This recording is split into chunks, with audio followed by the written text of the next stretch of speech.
ముందుగా ఏటీవీ న్యూస్కు స్వాగతం. భద్రాద్రి కొత్తగూడెం జిల్లా చంద్రగొండ మండల పరిధిలోని గానుగపాడు అన్నారం తాండా యందు R&B రోడ్డు కలదు.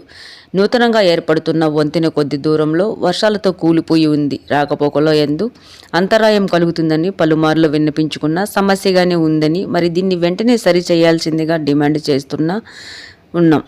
గిరిజన సంఘం బోడ రవినాయక్, కాంగ్రెస్ యువజన నాయకుడు ప్రజల ప్రాణాలతో చెలగాటం ఆడొద్దు, దీన్ని వెంటనే పునరుద్ధరించాలని ప్రజల తరపున అధికారులకు కోరుతున్నాము. దీని గురించి రేపు రోజున ఇది సమస్య రాకుండా చేయాల్సి దయచేసి ఎన్నోసార్లు పలుమార్లు చెప్తా ఉన్నాం. కానీ మీకు ఇంకిత జ్ఞానం లేదు, మీరు దీని గురించి పట్టించుకునేదే లేదు. మారుమూల ప్రాంతమైన అన్నారంతండ గ్రామంలో ఇది మళ్ళీ రిపీట్ అయితే కలెక్టర్ దాకా కాదు, ఎక్కడైనా పోవడానికి మేము సిద్ధంగా ఉన్నాం. ఎందుకంటే రాకపోకలు ఇబ్బంది అయ్యే అవకాశం ఉంది. చనిపోతే ఎవరు బాధ్యులు కావాలి? ఒక్కొక్క కుటుంబానికి వాళ్ళు రోజువారి కూలికి గడుపుకొని వెళ్తా ఉంటే మరి ఇలాంటి దుష్ప్రచారాలు, దారిలో వెళ్తురు లేదు సరిగా.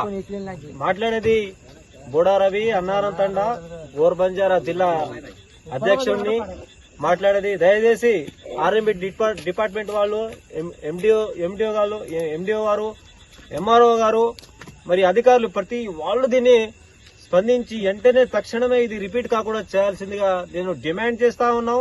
మళ్ళీ రిపీట్ అయితే మరి మేము వేరే రకంగా చర్య తీసుకోవాల్సిన అవసరం ఏర్పడుతుంది. కాబట్టి దయచేసి ఇగో ఆటో డ్రైవర్ అన్న ఆయన ఏ మధ్యాహ్నానికి గురి కాలేదు, సాదాసీదిగా వస్తా ఉన్నాడు. వెళ్తూ కనిపించక కింద జారి కింద పడే అవకాశం పడిపోయి ప్రత్యక్షంగా ప్రాక్టికల్ చెప్తా ఉన్నాం.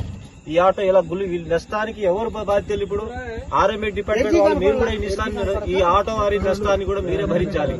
కాబట్టి దీని తక్షణమే రేపు ఈ మొత్తం ఏదైనా మట్టి తోలి సెట్ చేస్తారని భావిస్తూ వ్యక్తపరుస్తా ఉన్నాను. ఓకే.